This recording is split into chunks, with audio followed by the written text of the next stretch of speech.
All right, we are live. We'll give everybody a few seconds to get in here. I don't know how many people we've got in here. Does anybody check the counter? It looks like we've got no raise there. I see 10. We got 10. We got more coming. So I'm going to give everybody a rundown here. So this is being broadcast live on my YouTube channel, Firecrackers YouTube channel, and on Facebook. Now, a few hours after we get done with the stream, I will take it off writing in the Ozarks YouTube channel. I'll actually edit this up and repost it as a podcast later. So for you guys who are in the chat tonight, you get to participate live. And if you catch this on the replay on a podcast, then if you'd like to participate live, make sure you head over to Writing in the Ozarks. Look for my podcast playlist. You can watch previous episodes, see what's going on, and you subscribe. Hit that bell to be notified. So when I do drop a new podcast, you will get it. Or when I do a live, you'll know and you can join in live on YouTube.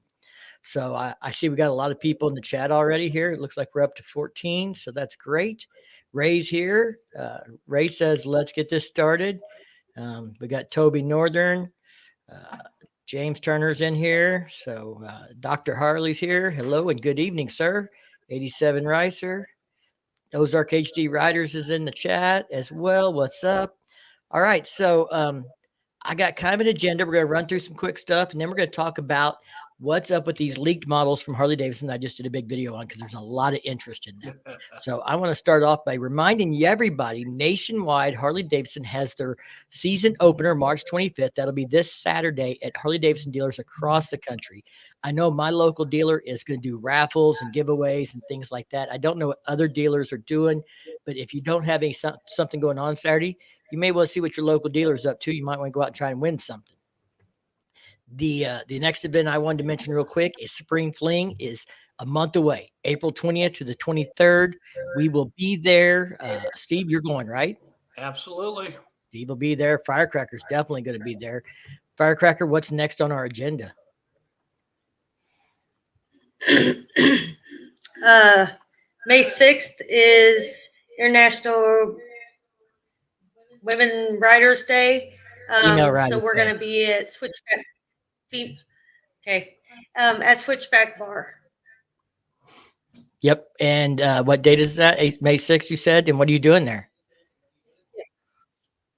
I am a special guest with Ray from Witchcraft Cycles and Hani with Bert the Biker Dog.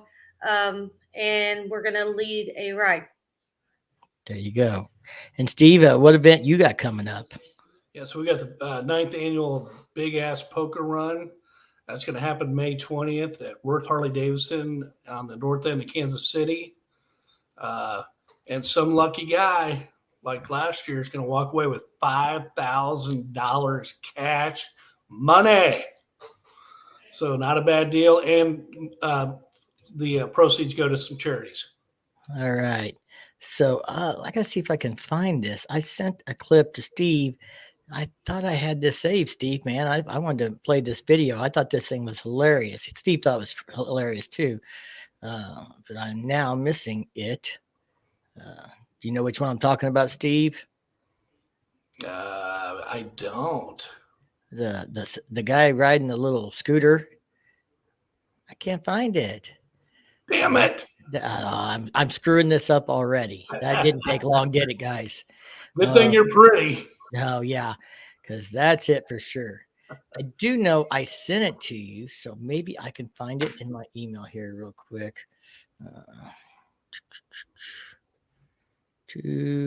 Sent to Steve. Bring that down. Here we go. I'm going to get this downloaded, and that will take nothing here. And we're going to open her up and share it. I thought we'd try and do something that's maybe a little bit funny. So see if I can present this on the screen. Share screen. I have way too many things open. Here we go. So everybody's probably seen this on social media, but it's pretty hilarious. Oh, damn. You know what that reminds me of, Steve? Snuggie. It reminds me of leaving the marina on the $5,000 poker run last year, hitting them speed bumps on the way up the ride. Yeah. Oh, that was a little rough. Hey, man. The speed bumps will get you, man. They were big. That was a great place, but they do have a few speed bumps coming in and out. The scenery there is pretty good. Firecracker, did you like the scenery there? I guess It wasn't your. For those that don't know, there's a swimming pool area, and I don't think there was any guys with speedos on. There was more women than men. That's exactly why bikers like to go there. Absolutely. All right, I've got me a cold beverage here. Firecracker, did you make you a drink? Oh, you looks like you're drinking water. She's on the health, man. She's been getting up at 5 a.m. and going working out, and I've been sleeping in. I'm drinking whiskey and she's drinking water. We can tell which one's staying fat and which one's getting healthy. I haven't been smoking either. Yeah, she quit smoking too. She's on it. She's all about it. Ray says, I'm frozen, or is it just my brain? I hope we're not frozen. If anybody else says we're frozen, let me know in the chat. Next, I got, maybe I thought this might be a fun thing to talk about, is like every couple of weeks, the dumbest comment I've got on YouTube in the last couple of weeks. So I'm going to read you this comment. I'm not going to share it because I didn't block the guy's name out, but this was in relationship to the videos that we're talking about tonight with the Harleys, leaked photos for the new models and stuff. So he says, bro, I don't know if you're for real or not, but that's 100% fake. Stop lying to people and create real content. So I want you to guess what my response was. And you can paraphrase, and hopefully you didn't look through the comments to find it. I want to know, from knowing me, what do you think my response would be? Can you repeat that? Bro, I don't know if you're for real or not, but that's 100% fake. He's talking about those photos in that last video with the CVO models and stuff. Stop lying to people, which I'm actually pronouncing that correctly because he misspoke, to people, and create real content. Yeah, because you were laying people. I was laying people, according to him. Yes. Not lying. So, Firecracker, do you want to go first? What do you think my response to that comment would be? No, you let Steve go because I'm thinking. Steve, you got any guesses? What would you say? If you don't know what I would say, what would you say if it was you?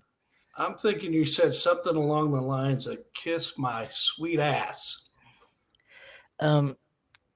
Thanks for pointing out the obvious. Let's see. I'm still looking for the damn snow. We got all kinds of comments. I thought maybe somebody was guessing. This one's definitely a guess at what I would say. Nice and short and sweet. Let's just get right to it. It was a little different than that, but I basically told him that the pictures came from a reputable source who was also the source who first leaked photos of the Lowrider ST before it became real. And if he felt my content wasn't real, then he should go ahead and contact YouTube and ask for a full refund. There you go. So. Hey, and since your video, I've seen 3 or 4 more with the same information and content. So you bunch of liars is what you are. Oh, we got Big Smitty in the house, or Smitty 39. He says, prove they're fake, would have been my response.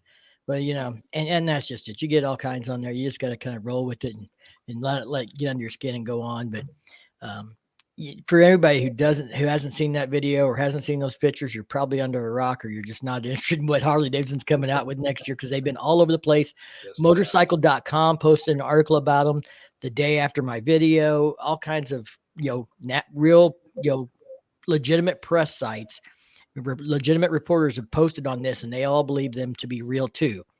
I get the photos look a little funky. I think someone used a cheap spy camera trying to not get caught taking photos, because I know Harley Davidson is really strict the last year or two about photos. I know somebody who was seen on his phone inside a facility, and they made them hand his phone over so they could go through the photos to make sure he didn't take any pictures of anything he wasn't supposed to. Well, I got to think that, it's probably real, but is it a prototype, or is it something they're just working on that may never get released? Or is it really something that's coming down the pike? I mean, I think that's the biggest question. Right. I think they're real pictures of real bikes. I just don't know that if they're 2023 CVOs, if these are prototypes, if they're 2024 models. Ray Dunn, my Dunn Life, Travis says, I speculate they're 2024 models. So yeah, we'll see. I mean, we'll know soon. I mean, if they don't release them before or during the homecoming rally, then I think they're something else. But before we get into that subject too much, I wanted to mention I know a lot of us are going to Spring Fling. Maybe some people in the chat are going that haven't been there, or if you have been there, if you haven't run the Peels Ferry ride, I highly recommend you go ride that. I've got a video on my YouTube channel if anybody wants to check it out. But since Spring Fling's coming up, and that's a video I have about a ride you can do in that area, it's a great ride. Come out of Forsyth, come down to Peels Ferry, come on into Arkansas. If you're coming from the north and you're looking to go to Eureka Springs for Spring Fling, that's a great place to hit along the way with some great roads. I did that run for the first time last year. All these times I've been down to Arkansas, and we did a group run. There was a group of us, and I tell you, it was a blast. Beautiful roads, nice, twisty, nothing too technical. Anyone could handle those roads, and had a blast. So we got, let's see here. Toby Northern said one person commented on my video saying it's just Harley propaganda, aka fake secret. Ray says, is Mike in the garage too much now? Let's see. Tim Riggs says, see you there. I'm hoping he's talking about Spring Fling, so it'd be great to see you there. Hey, we've got a Sport Glide guy in here. Make it too, Toby. So, no better friend, no worse enemy says hello from snowy frozen Minnesota. Man, I'm sorry about your luck. We're in the 50s. It's raining here today, but it's going to hit 60 this weekend. So we're hoping to get some windshield time if I can get Firecracker Sport Glide put back together. I'm real close. I've been going to the shop and working on it after work, and then coming home and eating dinner, and that'll be, hopefully by Thursday night that thing will be fired up. But I got some other news I want to touch on real quick, and then we're going to talk all about the CVO leak model stuff. But I thought this was really interesting. Everybody's talking about the future of Harley Davidson and how they're doing. And I found this article that is a road racing world, and they were talking about Triumph's record-breaking global sales in 2022. So Harley's global sales were down like 8% worldwide, even though they had more profit. And I already talked about why in a video, but Triumph sales increased by a record 31% in 2022. Wow. That is a huge number. I mean, huge, 31%. With 83,000 sales. Now their sales numbers still are not Harley's numbers. Harley's are, I want to say, I'd have to go back and look. I want to say close to 200,000 on good years. I think with COVID and stuff, they've been below that, but still their worst years well above 83,000. So they're not hurting compared to, Triumph. Triumph's still trying to catch up. But the fact is Triumph is growing and Harley is losing market share. And that's kind of the point of that I thought was really interesting. And then I found, of course, the big news, and I'm working on a video about this just because I think it's interesting, but Harley released that 135 crate engine, right around the time of Daytona, actually like the weekend before Daytona, but, it's a big deal for performance. And I thought what was really interesting with this 135 crate engine is they took a lot of cues from this. If you read the press release from the King of the Baggers racing stuff that they've learned. Yeah, I heard that. What do you think about that? Do you think this? I think I mentioned it last vlog. Everybody wants more power. Everybody wants more, torque, and so I'm all for it. And I think that King of the Baggers. I wish there was a race closer in the Midwest. I would love. I've never been to a car race, nothing. But if I could find a King of the Baggers race within a couple 100 miles of my house, I would go. Well, they do race up close to Milwaukee. So I think it's called Elkhart. Yeah. There's a track there. That would be the closest probably for you. Yeah. And does Austin have one on that big track they have down there? I know they had one in Texas last year. I don't remember where it was, but last year it was either Texas or Elkhart. If I wanted to go to which ones would be the closest. Road trip. I know I'll get re-roasted for this, but why don't they up the size of the Rev Max and put that motor in a touring bike? Well, that's a good question. And I think, probably only Harley Davidson knows why yet, but a lot of people don't know this. And I've mentioned it a few times. There is an interview with Cycle World where the previous CEO said that they took a V-Rod motor and put it in an Ultra.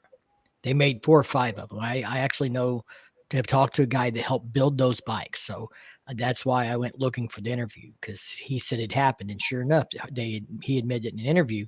And for some reason, they didn't build, 10 years ago, a V-Rod Ultra with a 1250cc water-cooled engine. So my thoughts are, and that motor was at that point, pretty well tested. So my thoughts is there's probably, doesn't have the low end torque that it needs. It's got more horsepower, but not enough torque. They didn't think people would, it would appeal to people for the feel with more horsepower and less torque. So I'm thinking that's why they have it. Now you talk about up in the size, and I think that's what they have to do. Yeah. But I think they may want to wait till they make sure they have any bugs with the Rev Max engine worked out before they do that. If they go to the touring line, it has to be perfect. There can be no mistakes in the touring line.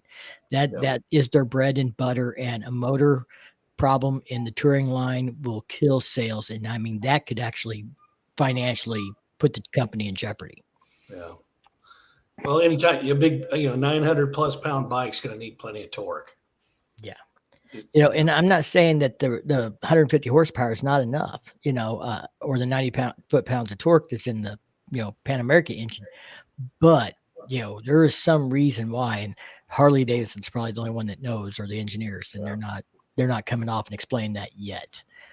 So do we think we'll ever see a street legal King of the Baggers edition with the 135 engine or 131 engine? I don't know. Harley Davidson made a street legal 120 version of their 120R engine. They had a 120R racing engine, and they made a street legal version of it for touring bikes, but it didn't sell very well. Tuned down a little bit and stuff. And that would be what they'd have to do, is make a street legal version of that 131 or, whatever, to get that out there. But I do think that the stuff they're learning in King of the Baggers racing is going to filter down to production engines and make Harley Davidson, make better parts, motorcycles, transmissions. If you watch any of the behind the scenes stuff for King of the Baggers, they talk about how, like last year, they had transmission troubles, and they went out and they came up with the whole new gearbox before the next race in a month and a half. And that some of that's got to translate over. Oh, here's a weak spot. Here's a failure point. When we build a new transmission, how do we, incorporate this into that so that we don't, have that in our consumer production products in the future. So I'm excited to see that the 135 is got a lot of information, a lot of technology in it that came from the King of the Baggers. And I think that's a win. I think that's a win for us as consumers. And I know we're boring Firecracker to death with all this talk about race engines and horsepower, because she's just reading the comments looking for something to make her smile. She's not even looking at the camera. So, hey, we got to have some eye candy on here, Mike. I know she's just sitting here looking good. That's okay. She's just not into this race and horsepower stuff, but that's okay. She's still here with us. So, Daytona came and went, and there was no new bikes announced from Harley Davidson, which I had heard before Daytona that they were working on a new motor.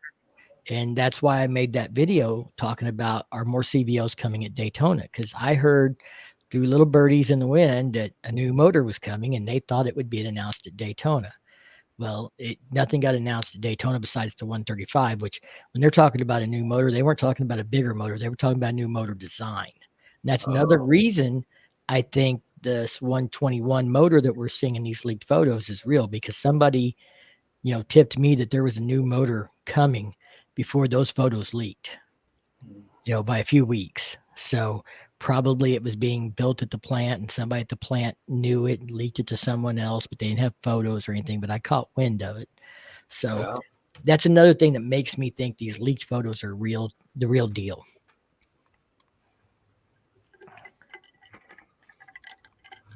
I hope they are. I mean, I saw a lot of things on that bike, those two bikes that look pretty enticing. And they got the new front suspension, the Brembo brakes, hydraulic clutch.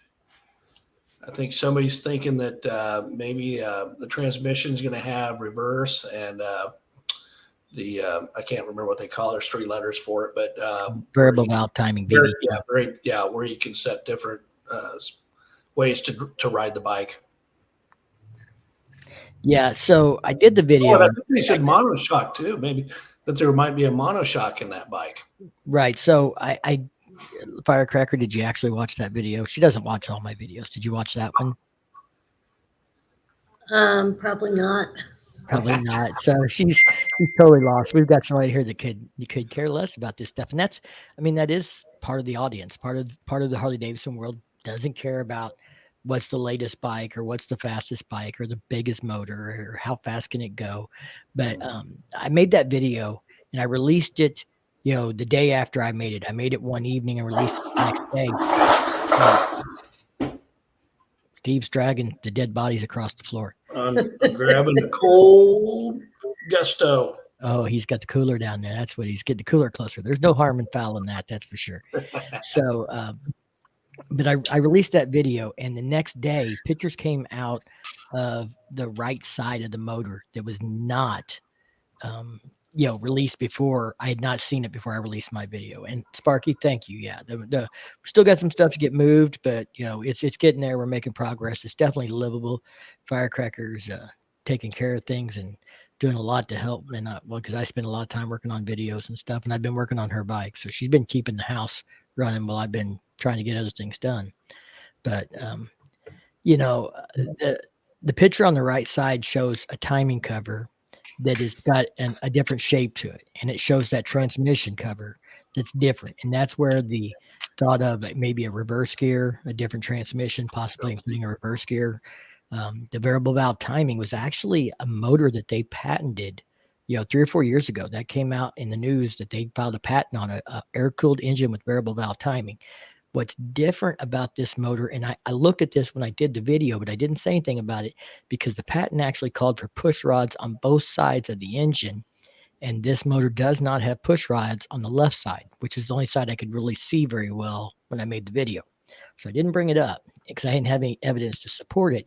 And then the picture came out on the right side that, really, showed the variable valve timing on the timing cover and things like that, and the different shape of the timing cone and stuff. So, see, Ray says, why would she watch your videos when she can watch you in person? Well, yeah, she's not so big into the Harley news. That's just not her thing. And that's okay. But that's what I tell people. Sometimes people say stuff like, like, for example, her bike, the Sport Glide, has a 107 engine, and people are like, it needs to go. Everything should have a 114. She could give 2 craps if they, put a 114 in that bike. That 107 is fast enough for her. She'd like a different sound. So she'd like pipes and an intake on it, but not because she wants it to be faster, because she wants it to sound different. That's the only reason. Not everybody is enamored with horsepower as some of us. I bought my first Harley in 2013, and I knew nothing. I mean, I've been riding motorcycles all my life, but I didn't know anything about motorcycles. Didn't really care. Just wanted to ride it. So my point to April is that since then, I've learned a lot. I've learned a lot about how a motorcycle operates, all the components that it takes to build a bike and that sort of thing. So my point is that, you know what, as time goes along, she'll probably find more and more interest, which is why we're here. Yeah.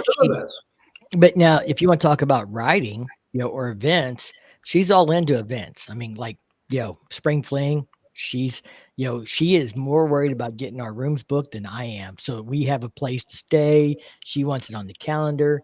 The events and the lifestyle is, a big thing for her. Not so much the latest and greatest motor or what change is coming. And she's not, looking to upgrade anytime soon. She's not trading that Sport Glide in on something else. So that's for sure. Hey, I saw some leaked photos of that bike, and I'm telling you, it's almost as pretty as she is. Yeah, it's looking pretty good. If you guys are, any of you are on Instagram or Facebook, you might want to go check out Firecracker on Two Wheels page. Every once in a while, I'll slip a little photo out, but not too much. It's her deal. She's been sharing that. But if you don't know, she got it custom painted this winter, and it's all done. The paint's done. I actually put the tank on there tonight, and I fitted the fairing last night, and the bars are wired and on. She got new bars also. And that sucked. Oh yeah, It took us forever. she can now explain why dealerships charge 8 hours labor to wire handlebars. Because we probably got 6 or 8 hours in it ourselves, and that's with two of us fighting and pulling and everything else. Yep. And the only reason he's been up there working on it by himself is because I've had other things going on. So we're trying to get it back together. So he's been going up there without me and trying to do stuff. I wanted to ride it this weekend, but I don't know if I'm going to get to. So yeah, one says, I hope the side shot photo of that rehashed road glide fairing is distorted. If not, my 2020 will be with me forever. I know the feeling. If I wanted an Indian chieftain, I would have bought one, and that's what I think of the new street glide fairing. Now I get it's not as bad as the road glide fairing, but it's still not what I like. But let's hope that is poor photography from a low quality camera that they're trying to like slip around with the spy camera or something. Because somebody posted that 2 guys at Harley Davidson got fired over that. I don't know if that's true or not, or if that's just saying, hey, if those 2 guys got caught, they'd be fired. Hard to say, but I'm sure the guys in the photos didn't know the photos were being taken and were going to be leaked, because they're identifiable and they're going to know who worked on those bikes. So those guys would not be the ones. The guys in the photo are probably not the ones responsible for taking the photo. They might have an idea who took them though, because they'd had to been working around their line there or something. Toby says my wife has a 2020 Road Glide 107 with the Cobra neighbor haters. She installed and she's just fine with it as is, and that's just exactly it. Not maybe, and when women rider are getting be a bigger segment of the audience, of the population of riders and stuff, and I don't see all of them being enamored with, I got to trade my bike in and get the latest and greatest. It just doesn't seem to be, not that some don't, but it doesn't seem to be as popular with that crowd as it does with the guys. And I think that comes from the dick measuring contest. My bike's got a bigger motor than your bike. My bike's got a better paint job. Owning a Harley Davidson that's all decked out may be the gayest thing a guy can own, because you spend all this time cleaning it and putting parts on it and trying to make it pretty and fancy and everything else, just in hopes that some other guy will say, nice bike. That's true. Jay's in the house tonight. Wind Road Therapy's in the house tonight. So we've got a good crowd tuned in here.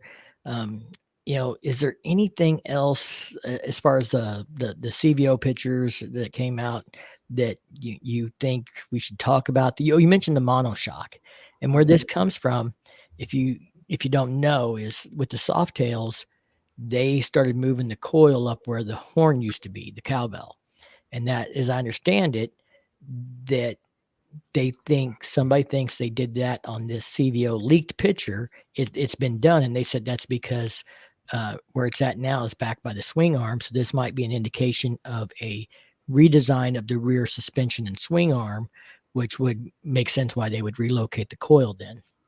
So now I have to tell you, because Firecracker has one of these bikes without the cowbell on the side, and the horn on her bike was, ugly, nasty, hidden up front, little, looked like a little Honda horn or something. I do miss the days of the chrome cowbell, but I understand that things change and evolve. Somebody's phone's going off. I didn't put mine on mute. I probably should do that. That was mine. Travis just messaged me, asked me if you just called him gay. I said it. He's a nice person. Owning a bike might be the gayest thing that I could, come up with. Monkey's in the house. Looky here. We got Mr. Professional Monkey. He said, hey, Wind Road, saying hi to everybody. What's up, Monk? Okay. So, if you think about it, we put a lot of money, shine our bikes up and everything else because we want some other dude to tell us we got a nice bike. Well, and some of it's because we just like the way it looks, but that's not as funny. I always get a kick. So the group that I ride with, we typically meet at a bar, and it's so funny because we're out in the parking lot, and when these 2 guys show up, they both got beautiful bikes and road glides, and it's a battle of who cleaned it the most. So they just, as soon as they pull up, they're like checking each other's bikes out, seeing who's just got the, who has the cleanest bike. It's pretty funny. Yeah. Jay said transmission, 7-speed, reverse, pro charger. Yeah, I don't know what's going on with the transmission in these, but it's definitely looks different than the existing models. I mean, like I said, some of this stuff I missed in the in my 10 things, but some of it there wasn't enough evidence. I felt like I should bring it up, like the variable valve timing. I didn't, from what I saw, I didn't have a reason to say that was a for real deal. There's Travis. Where's my Road Glide? Last time I checked, it was still on the floor at Lake Ozark Harley Davidson Pro, but they're waiting for you to come pick it up. You just got to bring your deposit. I'll spend his money for him. He's a good friend of ours. He spent St. Pat's with us. I was designated driver. Hey, he's more than that. He's the one that did my paint. He is the painter. He painted her purple on her bike. He didn't do the lettering. He did the paint. He did the base painting, the one solid color for the bike, and then we have a friend that did the lettering for the tank and that. So, Monkey, I waxed my bike. I said, and Monkey said I used to. I'm not sure if he's referring to him, if he still waxes. I don't think he waxes his bike anymore. Miss Monkey's even in the house. Okay. The dog keeps hitting my hand as I try to comment. Evening, all. Good evening, Miss Monkey. Welcome. So clean mind, but now not so much. That's because he's got to spend all his time cleaning brown sugar now. His award-winning working man's class Sportster chopper he won at Daytona. Did you see that? He won a class at Daytona in a bike show. I love that paint job, and I wish I could see it in person because I know when you get a dark custom paint job, because I have one on a Slim that I built out, but you have to get really up close and see it in person to really appreciate it. I can tell that paint job is awesome. So which one of y'all want to read Toby Northern's comment here? You got to read it out loud. Got to read it in your best voice out loud. Narrator voice. Checking out each other's bike at the stoplight. LOL. Kind of like a couple of dogs sniffing each other's asses. So that's kind of real. So it's pretty honest. Anyway, so do you think these new bikes are going to take a huge price jump with the 121, new motor design, new LED lights built in? Do you think that's going to warrant Harley Davidson making a significant change in the price, or can they not afford to raise the price on the CVOs any further? Yeah, CVOs are so high priced right now. And I don't think anybody's getting a deal. Everybody I don't know a lot of people that have been buying new bikes lately, but the ones that I've heard about, they're getting MSRP at best. So, Monkey said I saw a 120 Road Glide special today. That some bitch is pretty in person. I do hear, and I have seen some stuff in a video that's not the press video that Harley released their shots in the launch and stuff. And I hear that paint looks a lot better in person. The bike, the anniversary editions look a lot better in person. So, yeah, I've heard the same. DCT is next, says Bry. Y'all know what DCT is, right? That's the automatic shifting Honda technology. No shifting. You just put it forward and go. It shifts for you. So it's a moped. Well, not exactly. It shifts, and you can manually shift it with a button.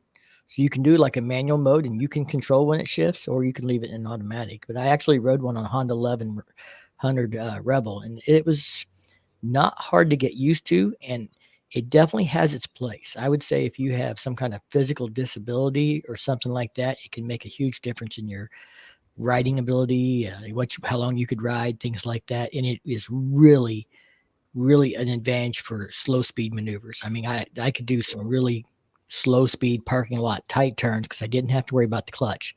Just working the brake and the gas. You take a third of that process away when you do away with having to work the clutch as well. I don't have a problem with DCT now that we kind of explained it, but I would always at least want to have the option.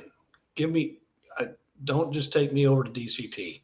I'll have Well, to you go. don't have a clutch with DCT, but you do have the option to shift with a push button. I see. So, yeah. So, Travis, the Road Glide I saw on the way back. No, that's not that one turns out to be fake, at least so far. He's talking about that Japanese fake bikes that they put out in the magazine kind of thing that got leaked out. But yeah, you could build one of those. I'm quite sure that you could buy a 131 and a Road Glide, and you could make that happen. So, Miss Bunky says that Monk cuddles brown sugar in the evenings. That's so cute. Can we get like a little webcam in the garage, and you pipe it live stream all the time so we can see Mr. Monkey out there sitting on brown sugar and going vroom vroom, cuddling with it before bed. That would draw some views. Camera never shows that paint right. Yeah, Yeah. it's some of those things you got to see in person. You do. Hey, Mike and Firecracker, that's the Wagonator. You know who that is, don't you, honey? Yep. Yep, they're coming to our camp out in the Ozarks. So, I guess somebody said over 50 G's on the CVO price, can't afford it. I Dun Life says he thinks it'll be a 10% increase. I'm trying to keep up with the chat here, man, but everybody's kind of going at it, and that's great to see everybody participating in the chat and the side and stuff. But yeah, it's absolutely beautiful, and congratulations, Monkey. That's for sure. It would be cool on a touring bike, Jay. So, Travis, are you saying you want a Can-Am Spider? Is that what you're talking about? You'll probably shoot me later for that. Travis has got a pretty nice. Well, Travis was down there at Bikes, Blues, and Barbecue, Steve. I don't know if you saw his bike. We probably didn't He cross. got a dance from one of the Cat House girls. Yeah, he got a They paid for him a from a dance. shot. Yeah, he got a special shot and a dance, and he got And an ass whipping. spankings. Yeah, he literally got an ass whipping at the Cat House from one of the bartenders. I got an ass whooping at One Eyed Jack's a couple years ago at Sturgis. There's our buddy I'll Jamie. never forget it. Jamie's from Bucyrus, Missouri, where the men are men and the cows are afraid. Moo. I'm afraid. I know Jamie. Jamie's a good guy. He's a brother of ours, and he helps us with the Mid America Freedom Rally, and he's in Freedom Road Riders, and he's in CMA, and he's Cool. a great man. Jay says, I'm boycotting the 120th anniversaries. I'm still hurt about the Road King. Jay, I got a question for you. What if they came out with an anniversary Road King edition? The only way you could get a Road King would be an anniversary edition. Would you not be so butthurt then? My first bike, my first Harley in 13 was a Road King Classic, and I love that bike. So I'm right there with him. Ray wants to know when's the smoke out, Mr. Monkey. We'll have to fill us in on that. Monkey says it's in September. So I think Miss Monkey, they said something about having a birthday. So we got to get the monkeys back to the Midwest and have them either go to Spring Fling or Bikes, Blues, and Barbecue. We've talked about that, and he's only got so many vacation days in between Daytona and Sturgis and Leesburg. He didn't see any real time here that he could spend in the Midwest for like a rally, but we talked about that. He says something's on his OnlyFans. That must be him cuddling the brown sugar. That's probably on his OnlyFans. Witchcraft Cycle Works is in the house. Price of new bikes are to the point that where only rubs can afford one. Pricing old school bikers out. I'm not sure how to take that, because I get it, and they're expensive, but I did buy a new bike 6 years ago now, almost 7, but 6, just over 6. I bought a new bike, and not everybody that buys a new bike is a rub, but like Monkey sold 2 bikes to buy one, sold 2 fairly recent model bikes. Really nice bikes. So, not everybody, some people are just have a business, have money, they can afford it.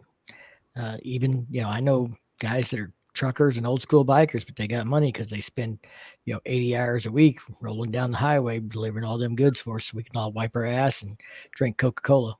I just stair stepped. I started with a Suzuki Boulevard tour bike, and then I stepped up to the Road King, and and finally was able to get a road glide. Yeah, it's I sold a house, so I got divorced, and I got out of a $1,300 a month house payment.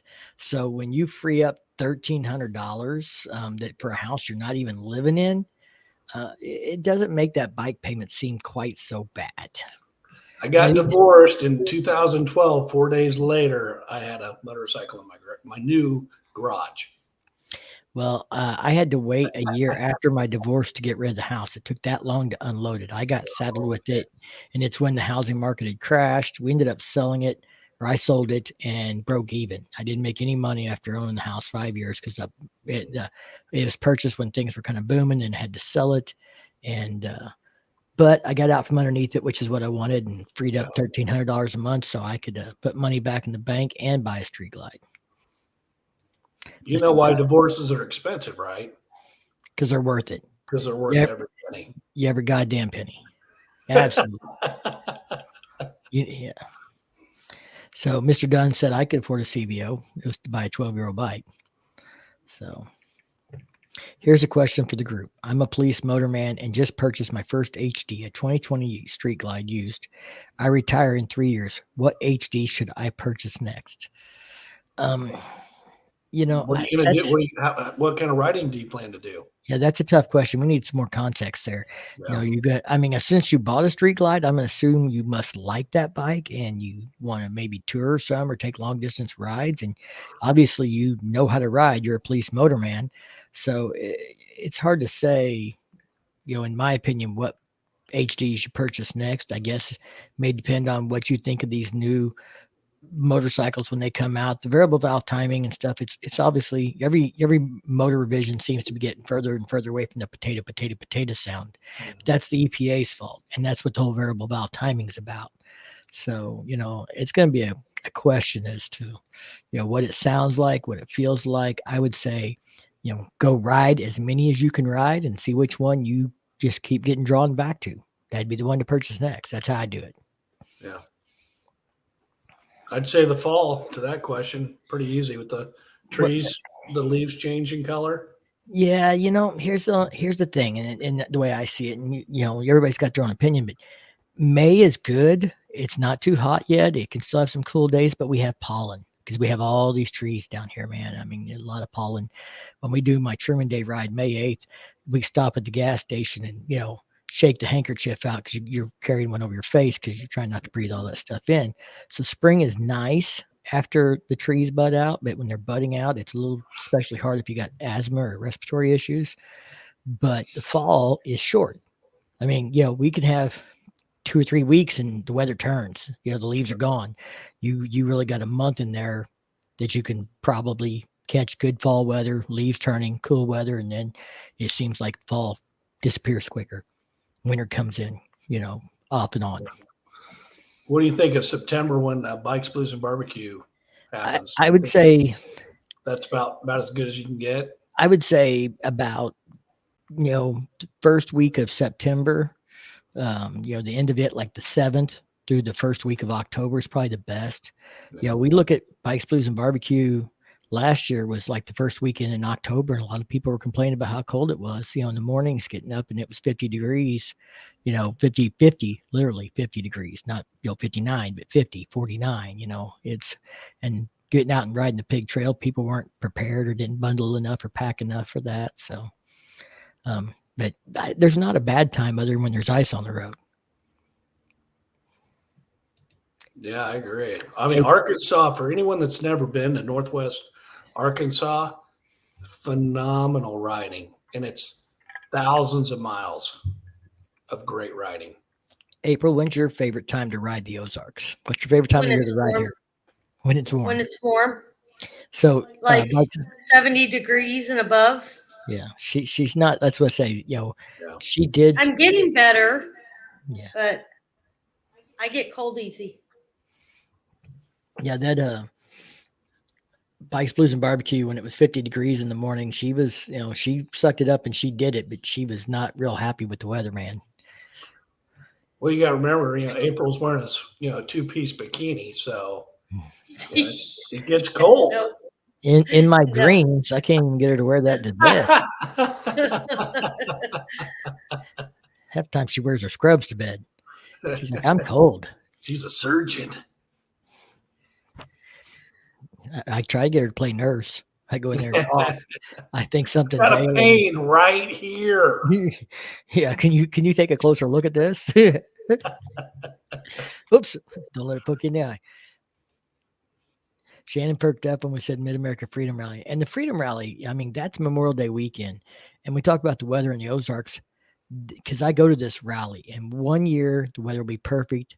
One year, it'll be blowing hard. The wind's coming in, light rain, and it's 45, 50 degrees. And the vendor sells out of every hoodie they brought in the first, 4 hours of the rally. And then, 1 year, it'll be hot. And everybody will be like, oh, I got to go get some AC. Where's that ice cream vendor? So that's one thing about the Ozarks. The weather here is very sporadic. It changes. If you don't like it today, wait till tomorrow. It will be different. Well, today here in Kansas City, it's upper 30s, wet, rainy, cold.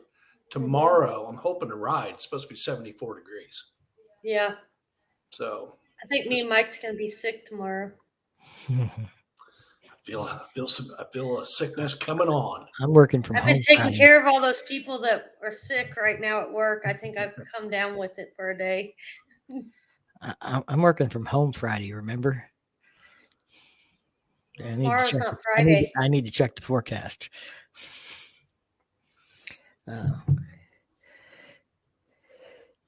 Monkey made a comment here, and I've said this too. Harleys cost about the same as they did 35 years ago. And the reality is, if you look at the cost of a Harley with inflation calculated in, they really have not changed that much. What the problem has been is a lot of wages have not kept up with inflation. White collar jobs are making better pay, and blue collar jobs are making worse pay when it comes compared to cost of living. And that's why it's harder for working class people to feel like that Harley's still a bike for them, because it's harder to obtain because wages in that industry haven't kept up. And I'm not saying for every single person, but I mean, I've actually gone out and looked at the labor board statistics of what the average income was 30 years ago, 20 years ago, what the inflation rate's been. I mean, because I hear this all the time, and I don't want to just say something and not have any evidence to back it up.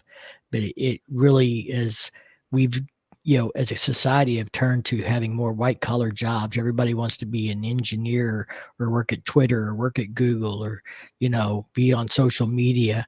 Nobody wants to be a plumber. Nobody wants to be an electrician. Nobody wants to build a car. These jobs are been outsourced out, and they, what we pay our people for wages and stuff have changed more so than what the cost of an item is, like the Harleys or stuff. Look at what bread's done in the last 2 years. Inflation's been like 7%. Crazy. I know what it costs to get a set of bars installed, and I got 2 dozen eggs that I'll work out a deal with the guy.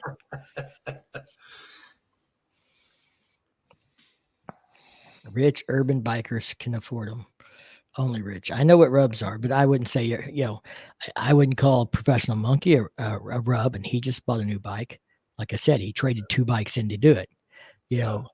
I hustle. I've got a full-time job, a YouTube channel or 2, and I do computer work on the side, which is what my, profession is.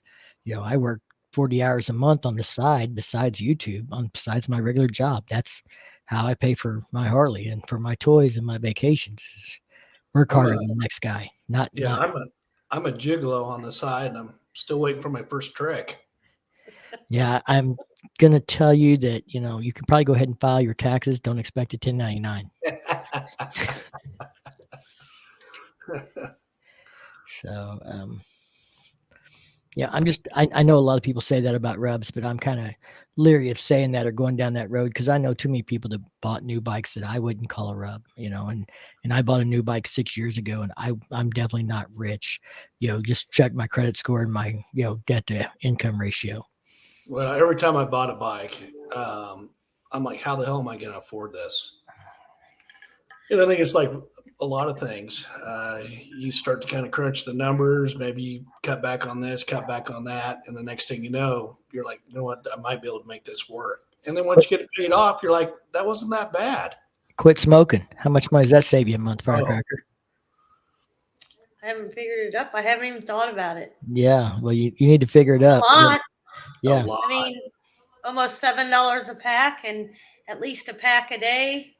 Yeah, I'm saving quite a bit. $200. That goes a long way toward a bike payment. Yeah. Yep.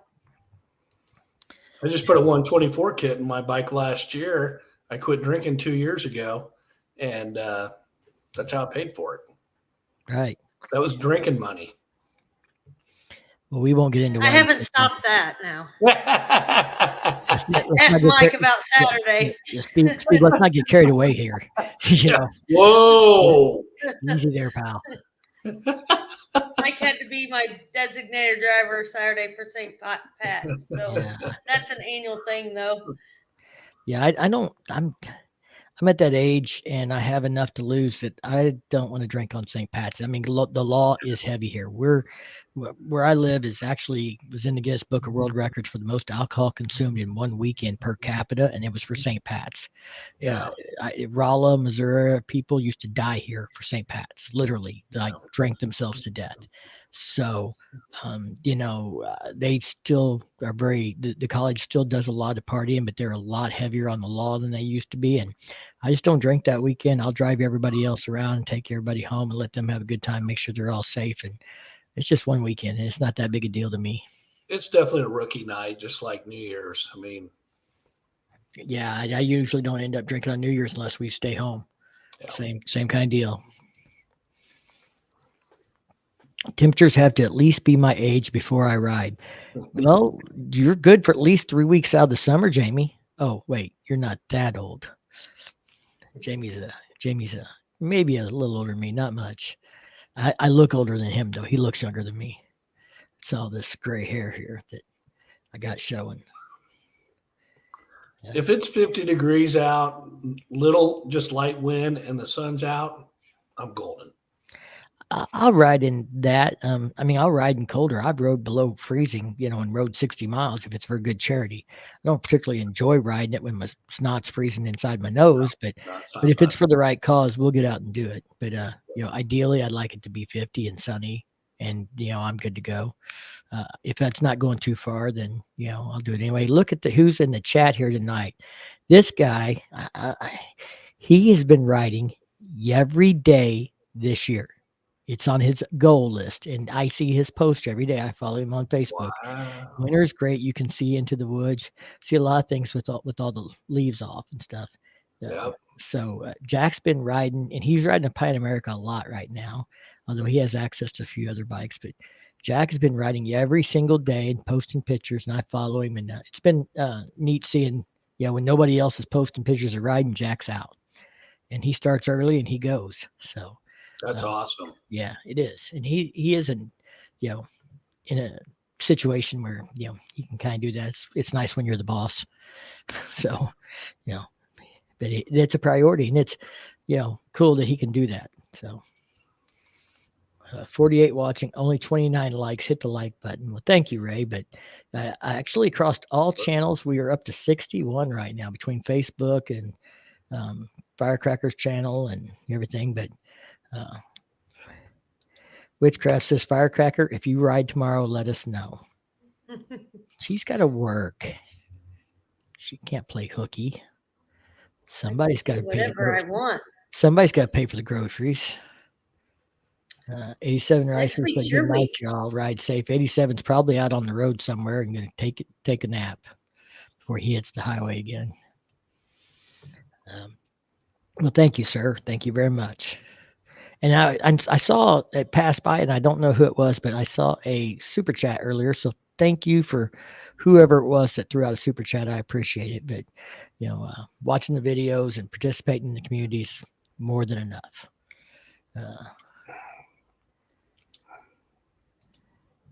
Smitty says, I'm happy with what I have. I still have a huge upgrade for what I'm coming up from previously.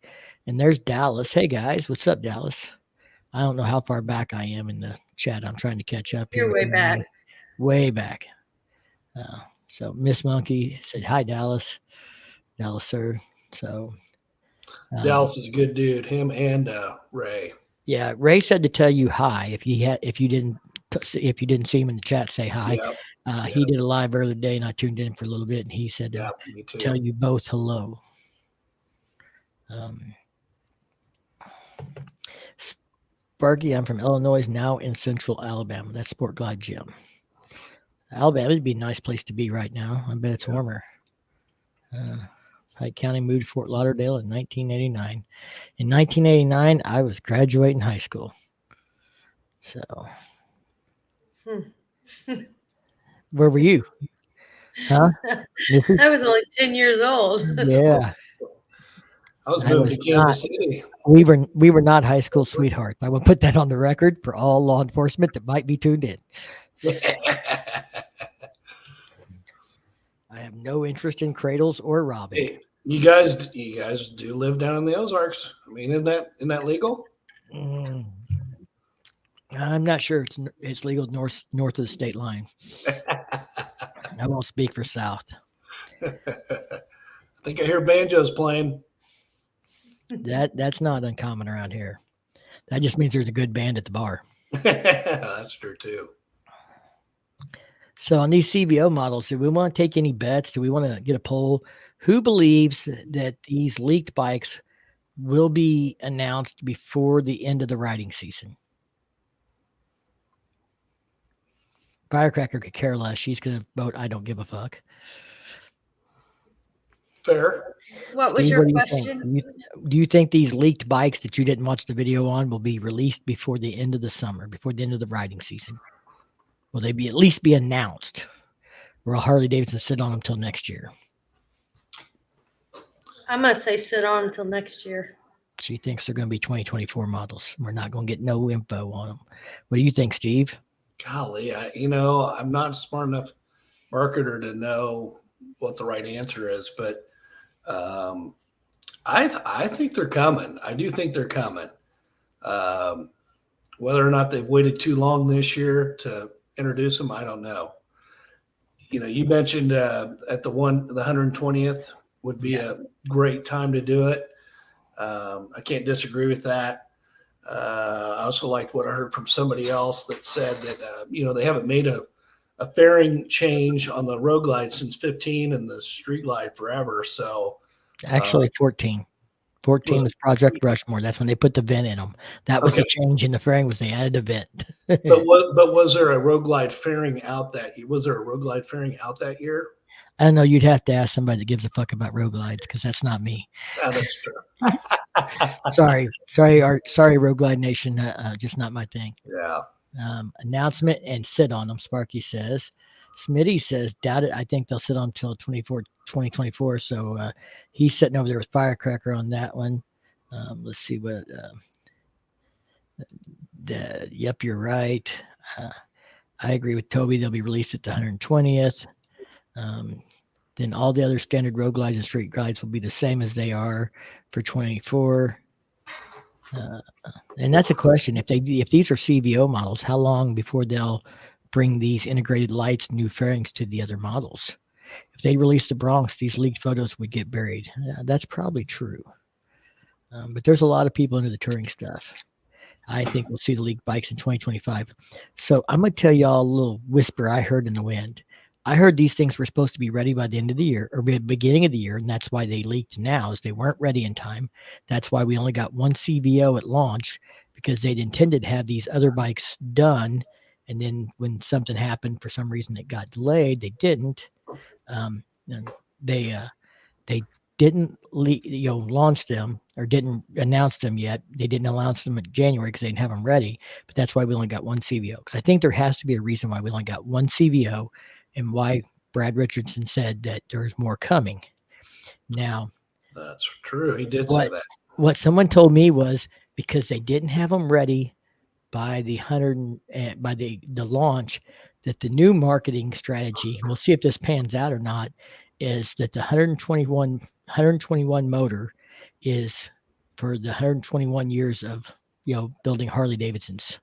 So when it comes out as a 24 model, it'll be marketed as a 121 motor developed after 121 years of Harley Davidson building motorcycles. That's how they're going to tie the 121 together. It wouldn't be it. I mean, it makes sense.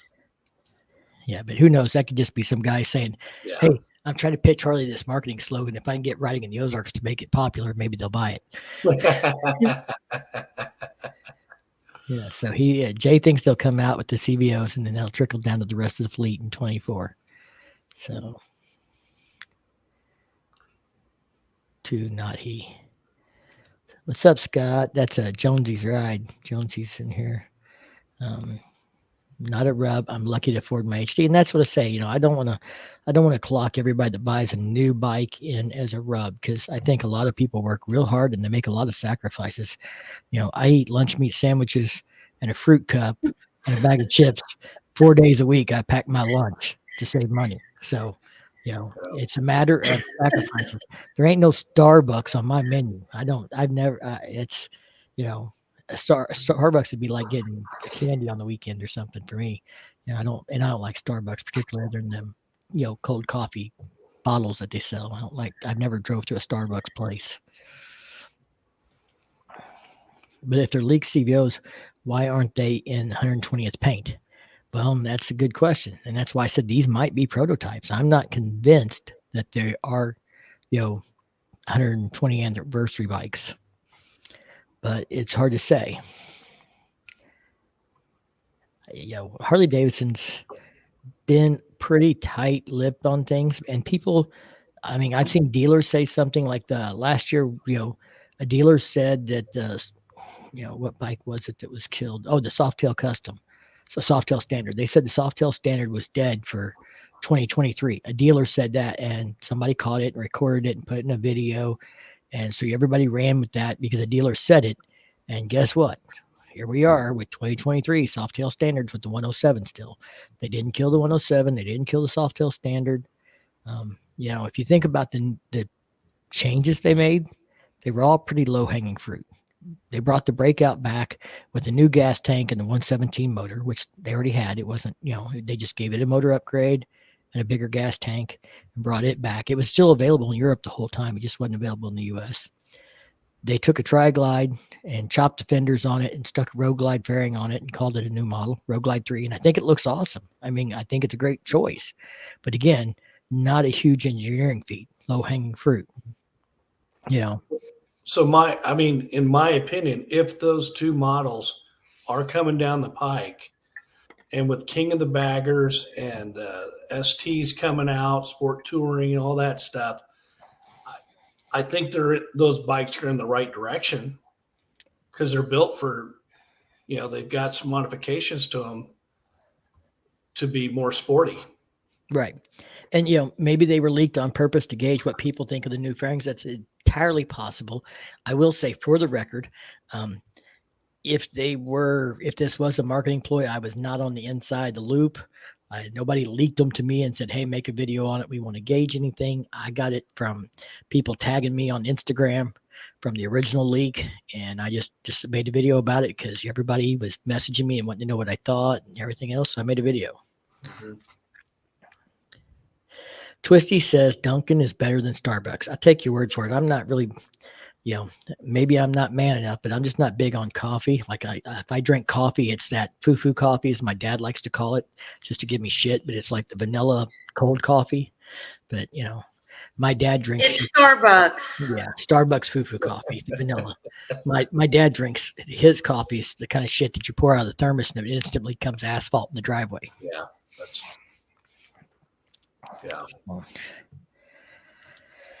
No better friend. We're saying I heard that too. Marketing ploy to garner interest but distract away from not releasing additional models this year. Maybe. I don't know. I guess it's possible, but Harley's. Here's the other thing.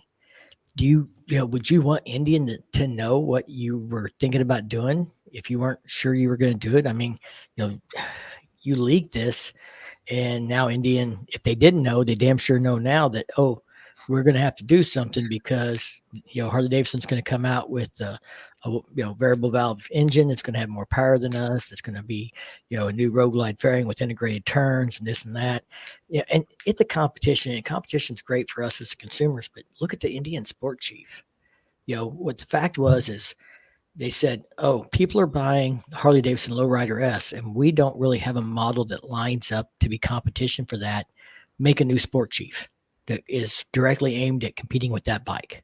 And that's not a bad thing on their part. I know everybody bitches about copying, but if Harley Davidson has got a super popular bike, one of their best-selling models, and you don't have anything that directly competes with it, you're missing an opportunity. For the people that do have a resentment against Harley Davidson for whatever reason and don't want to buy a Harley, give them an option, make it easier for them to come over to the Indian side of things, make a bike that directly competes with it so that those people that are already dissatisfied with Harley for some reason have, a bike to come over there for, if that's what they're looking for.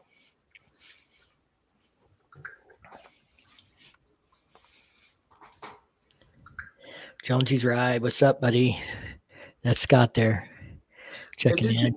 Did you mention that on that Street Glide, it looks like it's kind of a two-part deal where the fairing is not attached to the headlight bezel? Well, so on the existing Street Glide, the fairing wraps around and under the headlight, all one piece. So to change the headlight, you really kind of have to pull the fairing and get to the bottom of that chrome bezel to take it loose to get the headlight out, because that's what holds it in. At least that's how I do it. Maybe somebody's got a magic way I don't know that's better, but that's how I do it.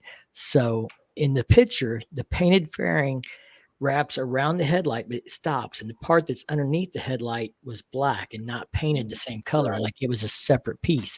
So my thought is they made that a separate piece so you could pull just that piece, get to the bottom of the headlight, and change out the headlight without having to take the whole fairing loose.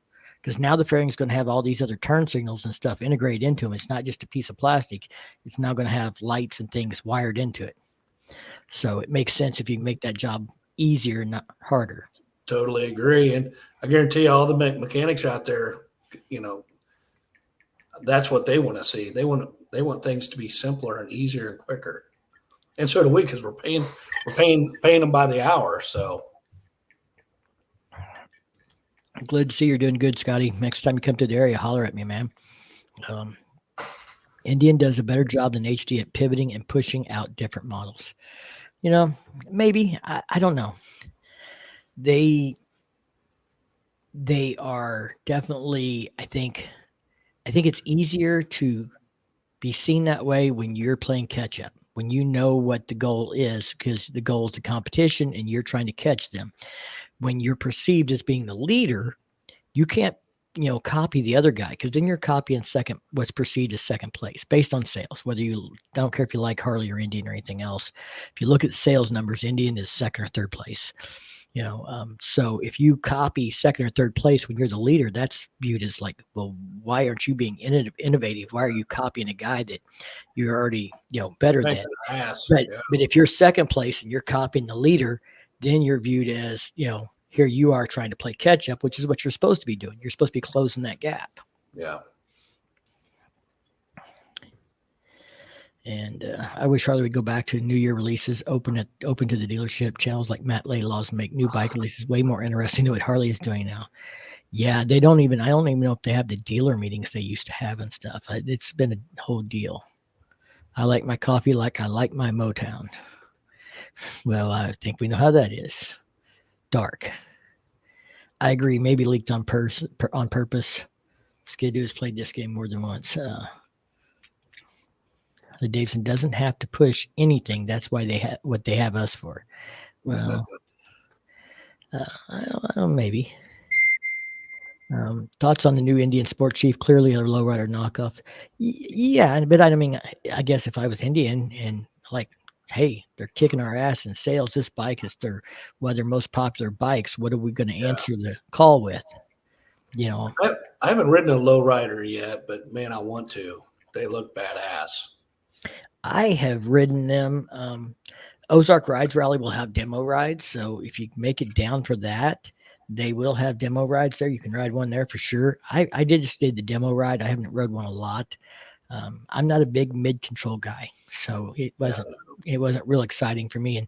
And the 117 didn't really do a lot for me, just because I don't think it's feels that much more powerful than a well built 103. To be honest, power and horsepower torque ratios. My buddy Travis says, "Sorry to be off subject, but I need to eat my bran cereal and go to bed." Well, don't worry, you'll be pooping well tomorrow with that bran cereal. You'll be regular like you wouldn't believe. 2 scoops, baby. I have a Lowrider ST, absolutely the best bike Harley makes. And April rode the Lowrider ST because she was looking for a soft tail that she could ride kind of long distance, and she rode the Sport Glide, and she's like, "Yeah, I don't like it." She was like, "I don't like it. I like the Sport Glide better." 117 versus 107 didn't matter. She didn't care about horsepower. She just liked the ergonomics better. And I know those things can be changed, but that's the thing. If you can buy it stock the way you like it, or as close to what you like stock, that's less you got to spend on upgrades and mods to make it fit you. Hey, I'm gonna get off of here. She's tired of talking to us, Steve. Everybody tell Firecracker good night. I got things to do, and you do your thing, honey. We love you. So everybody tell Firecracker good night. She's going to top off here and leave me and Steve to talk trash about motorcycles. Yeah. Toby says, adjustable windshield in leak pictures. Polaris Indian isn't the only brand with that option, right? Doesn't Honda or BMW have that option? As I understand it from people because I've had some people comment about that in my video, because I mentioned it, and I mentioned that I wasn't thrilled with Indian's adjustable windshields. There was a guy who said his buddy had a Honda that had it that he rode, and it was way better than the Indians. That the Indians move around a lot, which is one of the complaints I had. It seemed like it vibrated a lot. It wasn't real stable. I believe BMW also has those options. I think the R18 I rode had that. Been waiting on a forward control kit for a year. They've been on backward. Yeah, that's crazy. 3 years ago, if you had the money, you could order it. Now it's like waiting 6 months for cables.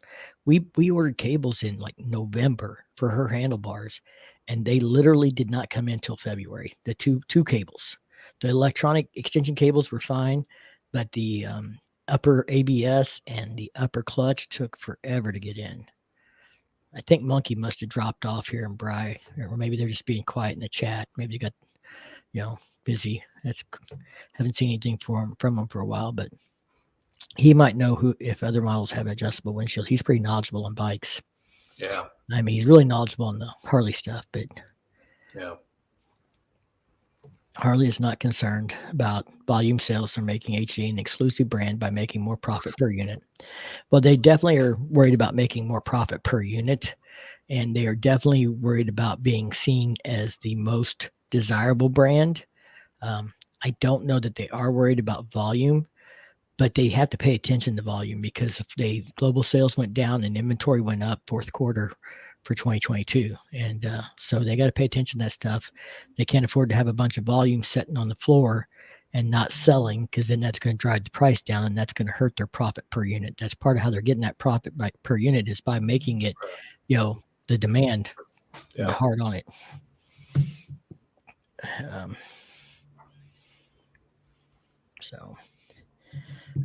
See here. I take the heritage of the Lowrider ST. Oh, I'm assuming that's over the Lowrider ST.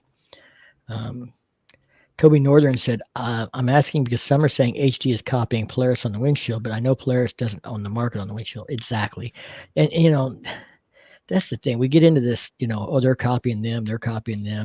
Monkey's in the garage with brown sugar. No wonder we haven't heard from him. He's busy getting a little, snuggle time. Mm-hmm. But Indian doesn't own the raised electronic windshield stuff. Honda has one. I think the BMW, Google says BMW 13, and some Honda bikes have adjustable windshields. Thank you for Googling that for me, Schmitty. But so at what point is it not copying? It's just keeping up with the competition. And if your competition comes out with a good idea, you're not allowed to integrate that into your models. We know that's not the way it works in capital society and products.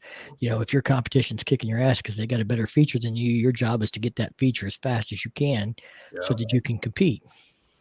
But let me ask you, does that excite you? It doesn't excite me at all. The electric windshield, no. I got me a Clockwork 6.5, and I've never felt like I needed a higher or shorter windshield. I set my windshield up on that Clockworks where my wind hits me like right above the glasses, right at the top of the head. And that's where it hits me no matter how fast I'm going. And, to be honest, because of where it hits me, I can sit up straighter if I'm in town and, slouch a little if I need to get in or out of the wind for a minute, but I don't. And maybe it's a case that I don't know what I'm missing because I don't know what it's like to have it, but I've never felt like I was missing something by not having an adjustable windshield. No. I've got a Clockworks 14 on my Road Glide, which is probably about the same level as your 6 on your Street Glide. I love it. I can't imagine wanting something different. It's perfect. I've never had $1 million, and I'm probably missing out there too. Just because I don't have it doesn't mean it's not a good thing. I just don't. You don't know what you don't know. If you haven't had it and you've never seen the value in it, it's easy to say, I'm not interested in it. And it doesn't mean you have to have it. Obviously, we've been surviving without it. Yeah. Some people don't like loud stereos. Just like music, there's only so many notes. Yeah, it's 2 wheels. There's only so much you can do with it. Yeah, imitate the feature, but with an improvement. And maybe they'll make an improvement on it. At least, that wouldn't be hard to do over Indian's windshield. Just make it not flop around. That'll be an improvement over Indian's. Yeah, electric windshield equals more shit to break. That's kind of been my concern. I know some people in India have had that problem. I can truly care less about adjustable windshield. I do think integrated turn signals will also make a challenge for third parties. Eagle Lights, Custom Dynamics. I already wondered what Custom Dynamics thinks of this. Yeah. But the fact is, I think they work, these third party work with Harley so well on stuff and things that I think the Harley they'll have LED lights, but they'll be cheap LED lights and they'll burn out after a year or two or as soon as the warranty is over, and you'll go buy Custom Dynamics with a lifetime warranty and be happy. That kind of thing. There are people who still replace LED headlights in Harleys with better LED headlights. So I think there's probably going to be room for improvement regardless of what they come out with. Harley Davidson's not going to give us the very, very best product they can give us for the price. That's just, I don't see that changing. They're going to give us an improvement and charge us more and hope don't complain too loudly. Yeah. Yeah, that seems to be the way it works. Well, and I think we're kind of our own worst enemy sometimes when it comes to Harley Davidson. Did you hear everybody scream up and down when the Honda Goldwing came out this year and they didn't offer new colors? No. Harley Davidson comes out and they offers new colors and everybody's like, that's all I get? Just more colors? That's it? But why you haven't made a frame change in 8 years? It's time. And how dare you? And yet, Honda, their touring bikes, their Goldwings, they go 10, 12 years between frame changes and things like that. And you get 3 colors a year, and every couple of years they'll swap one color out for another color, or they'll come up with new decals, graphics, but it's the same colors. And, nobody screams about it because people buy Harley, they want, customization. They want the best. They want, to be unique, and they have a different expectation. Can you imagine how hard it is to keep up with if you're Harley, really, with trying to make everybody happy? There's just no way. Not going to happen. Well, you're welcome, Des, but I just talk a lot of shit. So I don't know about being knowledgeable, but you're welcome anyway. I bought Lowrider ST back in January, and I've only put tabs, exhaust on them, this bike handles, and just hauls ass, period. And I hear a lot of people, April loves her new Softail, it's 2019, but it's the same new Softail frame, and she says it handles great. It's so much better. A lot of people really think the new Softails are a huge improvement in handling and stuff. I can't say I rode hers very little, to be honest. She doesn't really like me riding her bike now. I will not ride any long rides anymore without a windshield. Yeah, I mean, I bought the Street Glide for long rides, so it's what it's set up for. And even when I ride April's Dyna some, it's nice to have at least a little bit of a cafe style windshield to break a little wind on you. The best year for HD paint schemes in the recent past of all was the 2019 models. Everybody's got different opinions. I was not impressed with the GI bikes that they came out with, the Pan America and the Tri-Glide, the Army Green. I was like, ugh. But a lot of people in the military really liked them. Some people in the military hated them. Everybody's got a different thing they like. I think 19, that's when the gunmetal gray came out. That might be what he's referring to. Yeah.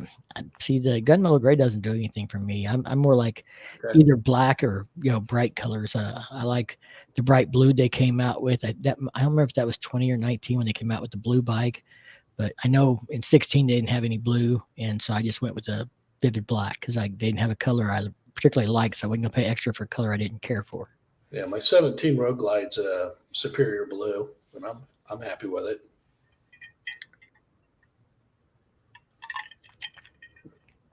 It's possible, Jerry, that they'll announce something at this spring event, Saturday, 325. But, I guess we'll see. I don't know if we're going to get to go to ours because I got to finish getting bars wired up. Windshields are nice. However, you're missing out on the high protein bugs. Well, Dallas, we can get you some sushi with some bugs in it if you like, bro. And you can get some extra protein that way. I was thinking the same thing. Hey, man, just smear a little wasabi on them. You're good. You'd have to be there, but Dallas got the experience of eating sushi with Steve, and I think Steve set him up with the wasabi just a little bit. I did. I like the Softail Slim military bike. That's it. I know somebody else that likes the Softail Slim. He's got a pretty nice one he did up. It's not the military version, but yeah, I made a dirty tail out of it. I hated the GI bikes, but the wife is absolutely in love with them. We compromised, and I have a snot rocket now. I never understood the primer look. It will grow old quickly, in my opinion. Here's my buddy Dan. Maybe not Des, but you've been putting in the miles. So that was year of the Mako Shark, all of the tricolors. See, love the 19 Road Glide CVO with the racing #1 on the tank. It's the one Miss Monkey has. Yes. I know that paint job. See, I didn't remember that was 19, but probably those that bought them or people that were shopping that year paid more attention. I wasn't shopping for one in 19, and mine wasn't paid off, so it didn't really matter. And I think that's also part of that is, if you're in a situation where you can't afford a bike, do you pay as much attention to what's coming out? Oh, yeah, absolutely. Sure. I pay more attention because in the last 3 years because of the YouTube channel. So I kind of cover this stuff and talk about it. So I pay more attention for that. But, when I just bought my 16, I could care less what was coming out in the next 2 or 3 years because I wasn't buying nothing. My buddy bought a 17 with the M8, and I'm like, you sucker. It's like, I'm so glad I got the last year of the twin cam because you got the first year of the bugs. And he did stump issues and things like that. So I got lucky with mine because that was a big worry. But I was kind of also excited about having a new upgraded motor. So I got lucky. What year's yours? 17 Road Glide. You got the first year. But what's funny is my Slim's a 17 as well, but it's a twin cam. Yeah. I don't think they put the M8 in the Softail till 18. They didn't till 18. Just don't hail the wasabi before you bite into it. I said I tried. Burned like hell. Hey, Dallas, I think you should invite Steve out and take him to one of your favorite places to eat and fix him up with the red hot flaming ex-wife, bitchin' burger or something that'll, get even with him. Now, hang on. You know, after that sushi, I gave you guys all a nice, comfortable ride over to the bowling alley. Shit, we look like them fuckers in that Cruiser. video I played earlier, bouncing around the back of the Hoopty Mobile. Steve Yeah, hitting every pothole in St. Louis at 50 mile an hour. we were Drag racing off A-framing the a bunch. stoplight before we run out of lanes in the Hoopty Mobile. Oh man, You had to that be was there. awesome. Only Firecracker, Ray, and Dallas are truly going to understand Yes. those comments. I mean, you know, the rest of you might think it's funny, but you're not going to think it as funny as it was being in the backseat of that car. Oh, so yeah, Rider X mentioned, you know, that he didn't think much of the FX, the lowrider. You know, I don't know. He thought ran rough. I can't say I've rode one enough to know for those spikes. That's why I didn't need it when we were there. We were at the carbaggers. They were at the carbaggers. Y'all come on to Tennessee. We'll have a good time. I used to go to Bill Street. I used to live in Memphis. So I've been around Tennessee a few times, but we're planning a trip out to Deals Gap. I think is going to be on our radar next year, Dallas. So we'll let you know when we start making travel plans. So maybe we can at least hook up for a night or someplace along the way or something. Any update on the Pan American 975? Some people in the comments, and I think some of them may have some inside notes, say it's been shelved. It's not coming at all. I guess we'll find out. I think the thing that if it did get shelved, I think the problem was the weight. Like I talked about, I thought it was going to be really hard for them to get that weight to an acceptable level for it to be seemed like it was worth making it another whole model. If the weight was so close to the 1250, but it had less power, you know, people weren't going to buy it. They had to get the weight off of it to make it justifiable. I tell you though, you know, as you know, I watch a lot of motorcycle YouTube videos. People are screaming for that bike to come out because all I hear is that the current bike it's really just made for roads. You can't really take it. You know, you might be able to take it on just a gravel road, but you know, you can't really take it out into the mountains and the hills and the creeks and stuff. Yeah. Dan says, I got a 16 Road Glide for sale, 13,800 miles on it. So, you know, if anybody's looking for a 16 Road Glide with low miles, go see Dan, Ozark HD Riders. If you need his phone number, you let me know. If you're a telemarketer and you need his phone number, you let me know. I'll hook you up for a fee. Right. I will sell people's personal information if the price is right. Motorcycle parts are not cheap. No. Is it still a good time to sell a bike? A used bike? I guess we're going to find out. I'm thinking about selling the DRs. We ain't been riding them. You know, she's not really interested in riding them, and she's got the Sport Glide, and I mean she just loves it. We haven't really rode them, and they're sitting in my garage just depreciating. So Right. I'm thinking about just selling them, either putting that money toward some bills, or maybe put that money towards something cheap just to play with. And you know, Honda came out with the new Hornet 750cc bike. That's, you know, that might be something I could sell those and put a substantial payment on and pretty much pay most of it off. And that would be a little back and forth to commute bike, or a KTM 390 or something like that, something different. They're not going to make enough of a payment for me to buy a Harley, and I don't want to have a bunch of debt. So they won't do me any good to sell them and try and get a Harley unless I buy something used. And if I did that, I'd just, you know, probably buy her Dyna because she's talking about selling it. And I'd have her Dyna I could ride. But I still need to fix my Evo, but that's a big project. It's been sitting for 17, 18 years. So it's going to probably be split the cases, put all new seals in it, build the motor from the ground up, and make restore. All the tins are rusted and bent and damaged from when it was wrecked. So no bars on it. It's basically a rolling chassis with the motor that's been sitting for 17 years.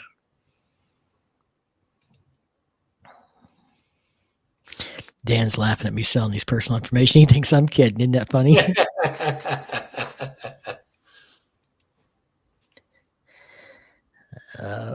Dan's a good man. He doesn't live too far from me.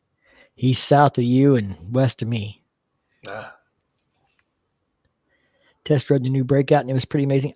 That's one bike I would like to ride, and it would be a bike probably I'd be pretty tempted to if it rode the way I think it would. I mean, it's got a fat back tire. I'm gonna have to be a little more forceful with it than I'm used to here on the curves.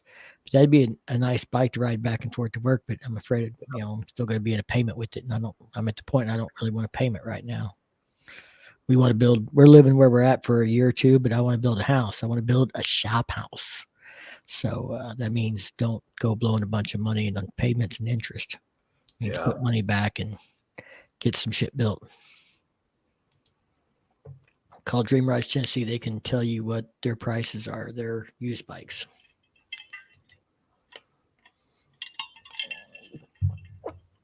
$10-year-old bikes for close to sticker price of a new one. Whether they're getting what they're asked for or not, can't say. Probably. Yeah, I can't say. Yeah. Gentlemen, I cannot chat, but I'm trying to listen to the show from my work at Firecracker on Two Wheels. Well, she stepped out of the chat, but thank you for tuning in while you're working and listening in. And, truthfully, I hate the Road Glide, but I got to say it's the most comfortable Harley I've ever ridden. You can say that. I can say that the Road Glide is not the most comfortable Harley I've ever ridden, but you know why I can say that definitively? Because I have never rode a Road Glide. That's how much I dislike the shark nose. Of everything in the Harley lineup, that's the only bike they make that I have not rode the shark nose bikes. I haven't rode a single one. Wow. I got a friend with a $60,000 Road Glide with trash turbo on it that will let me ride it, and I still haven't rode it. Does that tell you how passionate I am about this? Damn, son, I want to be on your bedside. Jesus. I just it doesn't do anything for me. It's worse than riding a fat chick. So you don't want anybody to know ride a fat chick. Well, I don't even want to ride it, much less anybody know. Right. Mike, I'll send you a picture of the commuter bike I just bought. All right, Dallas, you send that to me, buddy. I was not a fan of the old Road Glide fairing at all. I thought it was ugly. Yeah. When the new one came out, I was ready to shop. I was leaning toward a Street Glide, but everybody and their dogs got one. So I thought, you know what? I kind of dig that new fairing that they came out with. I'll be a little different, and that's what swayed me. Toby's signing out. Thanks for joining us, Toby. We appreciate you being in the chat and stuff. And he's saying, have a great night. Excellent live stream. And I'm not trying to insult anybody with the Road Glide. I'm not saying it's a bad bike. I'm just saying it's not your cup of tea. Yep. And it sounds like maybe we got some audio issues going on. Dan says audio is breaking up, Mike. Breaking up, Mike. I wonder what's up with that. Are you having any problems hearing me, Steve? I hear you fine. Maybe it's me. I hope it's not me. Yeah, I don't know. Maybe it's because I said something about Road Glides and somebody's hacking my stream.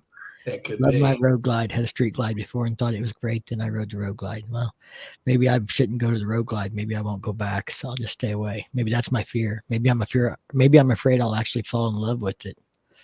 So Scott says I'm with you. I'm not a fan, but I've never ridden one. I want to. Sounds like I'm better now. So maybe I was too close to the mic. Maybe I was, Monkey's made some discussions about that in the last couple of months with all the bikes he's been riding.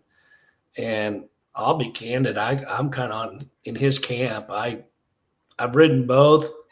I've owned both. I don't think there's a big difference between the Road Glide or the Street Glide. Ray is in camp. First riding it. Yeah, Ray's with Team Ozarks. I'm a Batman guy. So, are you Superman or Batman? Oh, I mean Batwing. So it's like static electricity. It's hard to say on the Road Glide thing. I've never, like I said, I can't really give an informed opinion because I haven't rode one. But people say, oh, you don't have all the buffeting and the vibration and the handlebars and this and that on the Road Glide because it's fairing mounted. It's not mounted to the front end and to the forks and stuff. and maybe again, it's a case of not knowing what I'm missing, but Yeah. I don't feel like I have a problem with that. I mean, I've rode 700 miles, and at the end of the day, it wasn't my hands that hurt or felt bad or anything else. I didn't feel like I fought the front end all day. It was more my ass was tired. I was going to say, it was your arse. Yeah, it was my ass. No, it wasn't my arse. It was my ass. Yeah, Ray said Batwing, baby. Batwing. Yeah, I was teasing about the Batman thing. But the main difference is the Road Glide is more comfortable for taller people with a longer reach. Other than that, there's not much difference. And that may be, I've got a buddy that's over 6 foot that likes to ride one, Jeff Rowe. Yep. Good night, all. Good night, Windroad. Thanks for tuning in. 6'5", and he's got a Road Glide. He loves it. I rode my bro too much wind for a big fat guy like me. The SG is better for short people with shorter reach. Well, I'm not tall, so that may be the deal. Jay says, "Got to jump, guys. Y'all be safe, man." It's like we hit the, somebody yelled bomb and they're all like abandoning ship. Boom, boom, boom, boom. One right after another. I must have really pissed some people off with the Road Glides thing. We're at an hour 35 minutes. I didn't probably past everybody's bedtime. Didn't feel like we've been on this long, but I own a Road Glide, but ran a street glide and rode it through the Rocky Mountains and can't tell any difference. And that's the thing. I mean, I wonder a lot of people who say this, if that's just the marketing hype they were sold on for the Road Glide, because a lot of people that ride the Road Glide or rode both don't say it's obviously different or obviously better than the Batwing.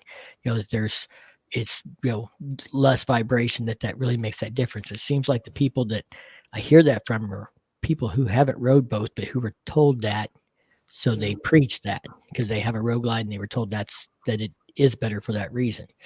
I haven't found too many people that have owned both and said that the vibration from the fixed fairing was a lot less or a lot different, but maybe. Let's see. Doc Harley's still here, he said. And I can say this: I've ridden my Road Glide in heavy winds, and it performs well. The times I've ridden a street glide, it's usually the weather's been okay, so I don't have a good comparison. But I can't imagine there's much difference between the two. Yeah, Doc says I prefer the Road Glide. I've owned 2 street glides and 2 Road Glides. My buddy Randy's apparently must be parked, or else he's driving with one hand. Because he says I still love my King the best, no fairing. Wow. Well, Randy helped me. He was in one of my videos where we put the front fender on the bike, the new one, and he did help me last weekend try and rip cables in two as we tried to fish wires down the handlebar. Randy's a good local friend of mine. Cool. He's got an Ultra also, so he's got a Batwing. Turn this mic and try not to make too much noise here. I wonder if that was why I was cutting out, because it seemed like if I move my head a certain way, I can change the pitch in here. So maybe that was it. I'm testing a new mic, so apology if I am cutting in and out or if I'm popping, but we're learning. I've changed the Mike, you got a new mic. Yeah, Mike got a new mic. Mike's got a new background. He changed the studio around.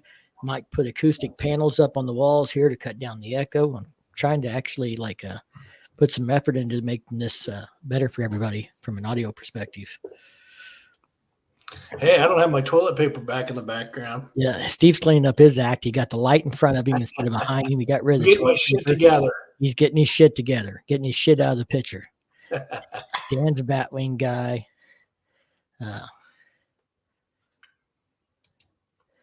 Hello, Riding in the Arcs. Good to catch your live show. Well, thank you, Two Wheel and Tom. So love Doc Harley's content as well. Hello there, Frogzilla. The theory behind the Road Glide, according to HG, is it's been wind tunnel tested and it's allegedly better performing in higher winds. And it may be, but I can tell you that Clockworks' windshield's been road tested or wind tunnel tested. And they say that a Clockworks windshield, because of the whips, put downforce on the front end to make it more stable. So, I don't know if that makes that much of a difference, but I've been running Clockwork since I put it on there, and I do love it. I've rode bikes without one. I traded my buddy one day. I took his little 5.5-inch piece of shit from Harley Davidson and put on my bike and let him have my Clockworks, and I had to chase him 200 miles to get it back. He wouldn't stop till his tank ran out of gas because he knew I was taking it right back off as soon as we got stopped. But he wanted to try it, so I let him put it on, and then we took off, and he wouldn't stop long enough for me to swap it back. Pull up the stoplight and wave, and then like, oh, the light's gonna change, we gotta go. Yeah, I think Brian Clark could probably put us both on the payroll. I would never ride a bike without one. Yeah. Well, they make great products. We're getting ready to put their new IO phone mount on the Sport Glide now. They got the new bars on there. So we're going to test that out. But I looked at it, BBB. We actually bought it back then, but we didn't put it on because we knew we were going to take the bike down and put new bars on it. So it's just been sitting in the box, and she's waiting for it to get put on. So we're going to try that out. And if I think it really works well on her bike, it'll be going on mine next. I put a Clockworks rear fender on that Slim, and it dressed it up. It looks great. They make great products. And a lot of people don't. Were you in Daytona at riding? No. Daytona's. I was figuring out my vacation time this year. I got 2 days off for Spring Fling, 2 days off for the Mid-American Freedom Rally, a day off for the Ozarks camp out. So there's my first week of vacation. And then 3 days for Bike Fest and 3 days for Bikes, Blues, and Barbecue. So that leaves me with like 3 or 4 days. And we may try and slip Milwaukee in. It's just like I only maybe have 3 spare days, and there's no way I could make Daytona and back and really enjoy it. If I'm going to go to Daytona, I want to have, several days down there, and it's a day's ride, hard day's ride, very hard day's ride from here. It's really, you need 2 days. I've watched a lot of videos, and it's about a 3 or 4 block strip, down on a main drag with bars, and that's about all it seems to be. So Daytona doesn't do a lot for me. Well, it's not a riding rally. I mean, I want the whole package. I want to be able to ride, go to cool bars, hang out with cool people, and all that stuff. And right. I mean, for me, Daytona would be about bike shows, vendors, and King of the Baggers. King of Baggers is probably, and the Daytona 200 probably would be, and the bike shows would be what I would want to do when I was there. Right. I don't really care about Main Street too much. Going to the bars with some friends or hanging out's okay, but camping out with friends is just as good. I only need a handful of good, smart ass friends, and I'm happy. Doc Harley got to meet and hang out with Brian Clark, great guy. I got to talk to him on the phone one time, and he seems like a great guy. I may think they make great products and stuff. So Dan says, I got to roll. Great show tonight. Thanks for coming out, y'all. And don't forget to hit the like button. Thank you, Dan, brother. Appreciate it. He's one of my moderators. Hopefully there's not been a lot of spam or anything for anybody, for him, giving him something to do. Great show. Everyone get thumbs up. I'll get in touch when I'm coming through. I got to roll. So Daytona has about 5 or 6 venues. Put 700 miles on my bike in Daytona this year. I was there for a week. So, when I went to Sturgis, we put 1,000 miles on in 5 days at Sturgis. 1,000 miles up, 1,000 miles there, and 1,000 miles back. And we spent 1 or 2 days kind of downtown. So we really put the 1,000 miles in running back and forth to Sturgis and then rides. But we had some good, 300-mile days. Yep.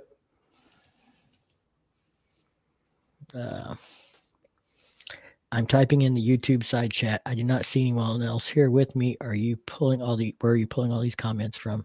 So you're probably on Firecracker's channel, and you're probably the only one there. So the rest of the comments are probably coming from Riding in the Ozarks channel or from Facebook. So we're on all 3 channels. I can broadcast to 3. So we put it on all 3 channels. And, if you want to see the other comments, you're probably going to have to hop over to Riding in the Ozarks. I tried a few HD rental windshields on my Road Glide, 2 different sizes, Freedom Shields. Still had buffeted problems. Clockwork solved it. Yeah, they make a quality product. Haven't seen any bots yet. Well, if you see some, Ray, you let me know. We'll get the gun out and we'll take care of them bots. Blow I them watched out of the water. I watched a video with Brian one time, and it was kind of funny because as he was talking about the engineering that he put into the windshield, he said, we finally came up with a concept that we felt was would give the best wind buffering. And he said after they started putting them on the bikes and they were riding them down the highway, everybody was coming back and they're like, well, yeah, that's good, but I can hear my stereo now. So it's like a 2-for-1. Yeah, you get rid of the buffeting, you get better handling, and you can hear your stereo, and that's what stands out to people, especially if you're running stock. Stock sucks. Stock sucks. Yes, it does. Stock exhaust sucks. Stock handlebars suck. Stock intake sucks. Stock stereo sucks, and yet we buy them. I literally went into I knew the salesman real well at my Harley Davidson dealership. And I said, is there any way to buy this bike? I just want the frame and the motor. And I didn't even want all the motor. So he's like, no, I can't sell it that way to you. I'm like, okay. Yeah. And people ask why Harley won't let you order them with taller handlebars, or why won't you, let me buy it with this or buy it with that. And the fact, why do you have to buy it with the stock stuff, throw that away and buy upgrades? And it really comes down to the EPA again. They have to put that bike out in a form from them that meets EPA standards. Now, once they sell to the dealership, then the dealership can do whatever upgrades and things like that, and that's okay. But they can't do that from Harley Davidson, and that's why they do that. And some of it's like with handlebars. I heard Brad Richards talk to Matt Laylaw in an interview about that, and Matt does great interviews if you ever get a chance to watch some of his. But Brad said that the handlebar height is restricted for safety reasons based on what they can do on certain bikes. There's different rules for different types of bikes, but that's why they can't put 16-inch apes on a bike from the factory. Us, especially guys that ride Harleys, I think we love the freedom, right? Freedom. You always hear freedom this, freedom that. And of course, my issue is with the EPA is they're taking away my freedoms. I mean, they're hamstringing Harley Davidson on how they can manufacture a bike rather than letting them have the freedom to build it the way that us customers want to buy it. Smitty says, my bike must be a unicorn. I can hear the stereo over 75 mile an hour, and I think the suspension and seat is super comfortable. Well, that's great. Save some money. All that matters is you're happy. Put Clockworks on right away. Awesome. Absolutely. Yeah. Like I said, I couldn't. The first Clockworks windshield I bought a few years was completely blacked out. It made me feel claustrophobic. I turned around and put on I turned around and they put on a dark smoke shield. Yeah, I run the dark smoke. Yep. But they've got the new color stuff. Have you seen their colored shields now? Fluorescent green and red, and doing some cool stuff. Yeah, I think if you're gonna do something crazy, kind of. I think Monkey's gonna do this like, green color on his Road Glide when he does the body swap on it. So a green windshield from Clockworks would look pretty snazzy on there. A green monkey. So I am anxious to see that paint job when he does the body swap. When he gets the body swap done. It'll be interesting to see what his take is. So Angel Face Moto Rider said, I gotta tell Superman Kev, Jarvis Biker, and Harley Dinner Rides, you can do live streams on multiple channels at once. You can, but it's not with the free version. So that $5 super chat earlier is gonna pay for $5 of my $25 a month live stream fee, because I pay for a upgraded version to have more guests, and I believe that's what allows me to do 3 channels. I don't think you can do it in the free version. But, it's $25. You got to decide what it's worth to you.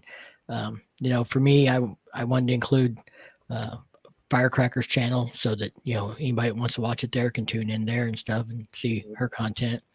or her take on things. More colors coming from Clockworks in the near future. They're constantly working and innovating on new products. You know, I'm good. Nothing too serious. Upstate Rider says when I ask what's going on. Do you use StreamYard? Yes, this is a StreamYard, and that's why you don't see the StreamYard banners because it's a pay-for version. So those, like I said, those donations will help pay for the. I don't think it's the pro. I'm like on the first tier of what you pay for, but it's $25 a month. But I don't have to have the StreamYard banner. I can broadcast to multiple channels. I can have more guests. You can do some other things like with the branding and stuff, like the writing in the Ozarks live on YouTube thing was something I made. That's an overlay. I don't know if you can do all that with the free stuff. I don't remember being able to do it with the free stuff before, but I decided this year I was going to try and be more committed to doing at least 2 live streams a month. So I spent some money and hopefully it makes it a little better for all of you guys.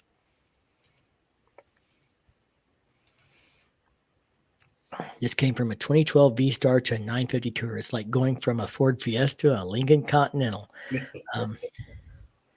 It absolutely, you know, I came, so you talk about upgrades. You went from a 2012 V-Star 950 Tour to your new bike, which we know has to be probably a 2022, 2023 at best, but most likely a 2022 or older. So a 10-year jump and a bigger displacement, probably, I'm going to guess. You want to know what my bike was before the Street Glide, Steve? Sure. So the Street Glide's at 16. It's a 103. What do you think would be a significant upgrade? Let me guess. How far back do we got to go? You had a 650 special Yamaha. No. I had a 1990 Ultra Classic carbureted Evo. Nice. With the speakers blown out of the rear. So, yeah. It had a cassette player. No you remember what cassettes are, right? Oh, yeah. Hell yes. I was going through a divorce, and my ex wouldn't let me have my Dyna out of the garage, the one I need to rebuild. I was going to get it and start working on it, and she wouldn't let me get it out of the garage for a year. Had to get a court judge involved just to get my shit out of the house. Before the divorce was ever even thought about going anywhere. And so anyway, I wanted something to ride, and I couldn't really buy anything. I'm in the middle of divorce, and my dad and my mom both ride, and I've got pretty cool parents, and so my dad said he'd help me out. He'd buy something I could ride till I got my divorce done, and then I could sell it or I could buy it from him or whatever when it was done. So he found this freaking 1990 Ultra Classic that smoked. We knew something was wrong with it. Base gaskets were leaking and it smoked, but it was $4,000, $4,500, so it was about as cheap as you could get a Harley. Right. So, and it was up in Wisconsin at the time. That's where he was living and working. So me and Mom drove up there in a car and took a trailer with us because we weren't even sure if this thing would make it home. So work on it, but we picked it up. He'd actually already bought it before I got there. Went to his house, hopped on it, and we rode up to the Red Wing store and stuff up around St. Paul on the Great River Road. Me and him, and my mom was on back with him. She didn't take her own bike on that trip and stuff. But it was the first time we had rode together in like 8 years. Wow. And so he bought that bike, and I ended up trailering it home because the tires were a little bald and it was raining the day we were coming back. So it needed some work, but we picked it up, and I ended up having to replace a head on it. It had bad valve guides. That's why it was smoking, and it had wore them out so bad you couldn't even fix them. You couldn't get oversized guides and stuff. But it was a big jump to go from that 80 cubic inch Evo to the 103. Oh, yeah. And, 26 years in technology and handling. And I thought that freaking Street Glide was the freaking shit, man. I mean, I was breaking 100 mile an hour every time I got on it. I couldn't keep my hand out of the throttle, and I got stage 1 kit. I was probably not the safest guy to ride with for the first 6 months. Freshly divorced, going through a divorce, just got divorce finalized, and I got the Street Glide, and jumping from that old bike to something I could actually lay down in a turn and drag pipes with. Man, I was, like I said, there was probably times that people were like, "You're freaking, I don't want to ride with you no more." And for all those people that maybe I did that too, I apologize. I've matured a little bit in the last 6 years, but you sometimes you're going through things in life, and you just you're just dealing with it the best you can. Yeah, it's funny you bring that up because I think about all the guys I ride with and how many of them have said that they bought a motorcycle after a divorce. Maybe that's the best way to buy one. That might be what keeping Harley Davidson in business. Could be. Freshly divorced. I wonder, we should do a survey on every new Yeah. bike purchase. How long since your marriage was dissolved? Yeah, 6 we're at a months? Harley. 6 to We're at a 12 Harley months, Davidson. Yeah, we're at a 12 to Harley 18. Yeah, we're at a Harley Davidson board meeting, right? And somebody asked that question: how many divorces were there last year? What's our sales numbers? Yeah. There could be a very direct correlation. There could be. Well, I think we have gone almost 2 hours, Steve. I think it's time to call it a night on that note of divorces and Harley Davidson sales. Correlation. Ray says my divorce was 10 years ago. LOL. Steve or Dallas, did you buy a Harley Davidson within 18 months of your divorce? That's the question. That's what we want to know. That's 4 days. 4 days for him. Mine was within a week of selling the house, but that took about 13 months. Don't feel bad. I was a road captain once upon a time, and once we hit Push Mountain Road, I left the group behind. I did not mean to. It was just such a fun road to ride. Yeah, it happens. It's probably, like I said, not the best thing, but it still happens. Ray's Moto Life has a great channel, in my opinion. Yes, Ray's got a great channel. Yeah. Ray likes to do live streams. He gets on Instagram. If you want somebody to hang out and just chat with and stuff, Ray is a great channel to be tuned into and watch. And he just likes to do his own thing, but that's cool. Yeah, it's a good variety, and that's the thing. Not every channel is for everybody. So you got to find those channels, and you watch one channel for one kind of content and another channel for a different kind of content. Doesn't mean one's better or worse. They're just different, and sometimes you're in different moods and you need different things. So I get a new bike every time the wife gives birth. Well, we know what you're up to later tonight. Just don't hit it too hard. I bought mine within 18 months of my divorce. Doc, great show tonight. Have a great evening. Thank you, Doc. Keep your knees in the breeze. Really enjoyed the live stream. Ray's the man. Check him out. Sorry I missed so much of it. Thank you guys. Great show from Ray. LOL. She said no more. No more hitting it, or no more kids, or no more new bikes. Good show tonight. All right, guys. We'll get off here and let everybody go, and I'll go help Firecracker with whatever needs done. If you are not checking out any of the channels, there's some great channels here in the side chat tonight. I can't watch everybody. Some of them I've seen, some of them I haven't. But if you have to everybody try and show each other some support, give each other a little love, keep your knees in the breeze. Spring is here. It is time to go ride. I've got a couple hours left on the Sport Glide, and we're going to hit the fire button, see if she'll crank over. So be watching for that. We'll try and maybe put a little, Instagram up. May I do a shout out for a female moto channel from Canada? Red Rider is going to host her first moto stream soon. There we go. We'll throw that up on the chat before we roll out of here. But, so be watching if you've been watching the Firecrackers Sport Glide build and stuff. We're going to, hopefully by this weekend, we've got, fired up. I got a guy. Have you ever had to try and bleed ABS brakes, Steve? I never have. No. So technically, technically, if you have ABS and you change like a brake cable out, like I had to do, you're going to have air in the lines. You got to get somebody with a computer to do the ABS brake bleed. And I've got somebody that can do it, but they're an hour away, and I don't want to go 2-hour round trip to get it bled if I can help it. So I got a friend with a snap-on tool that we think might do it. So we're going to try that Saturday and see what happens. Snap-on tool, huh? The snap-on diagnostic tool, snap-on scanner. They used to own a bike shop. They do a little bit of work still, but not a lot. It's the guy that painted my bat wing and did the lettering on her bike. But they still have their scanner tool, so diagnostic tool. So he's going to bring it over and see if it'll do a brake bleed for us. Well, just don't bend over. Yeah. I got pressure in the handle. I mean, it's got brakes, but I want to make sure it's done right with putting her on it. Yeah. So I'm looking to get, Doc Harley says, I'm looking to get a digital tech for my shop.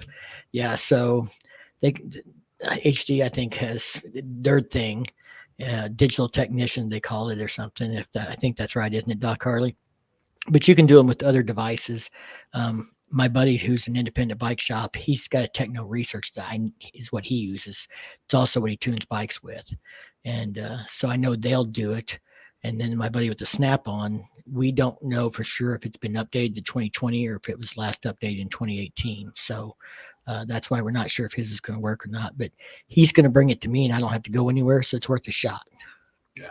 Yeah, Doc says, yeah, that's correct. And I thought with the digital technician, you have to have access to Harley's, technician net or something, like HD net or whatever they call it.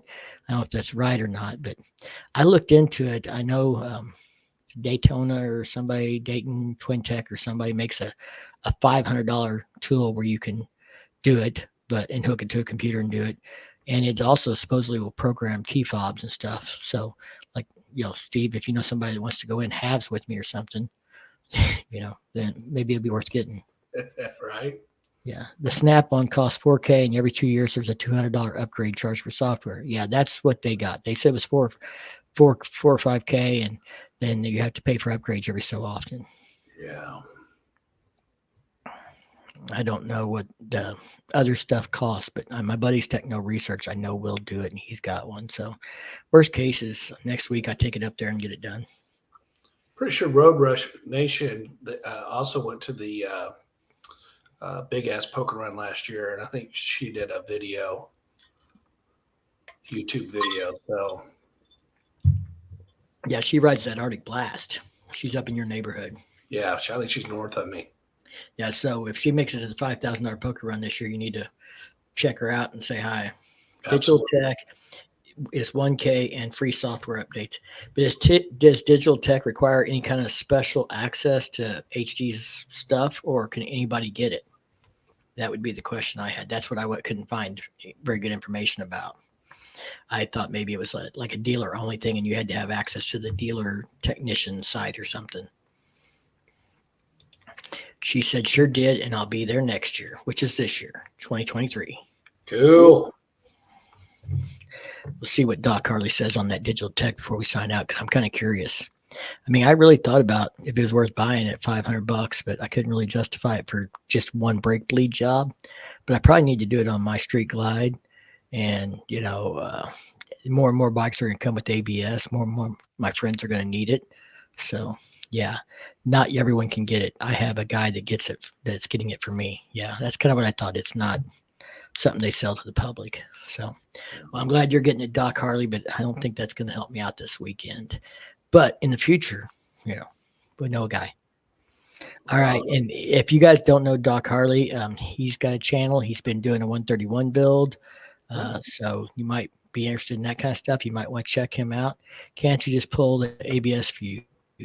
Not about that. It's about it gets air in the ABS module, and then you actually have air in that system. And to get the air out of the ABS module, it requires a brake bleed being done by the ABS module to force the air, I guess, back out of that, from what I understand. So you might be able to disable ABS, but that's not an option I want to take on her bike. I want her to have ABS. So for the best option is just pay the hour shop time and get the ABS done, right? Do the ABS brake bleed.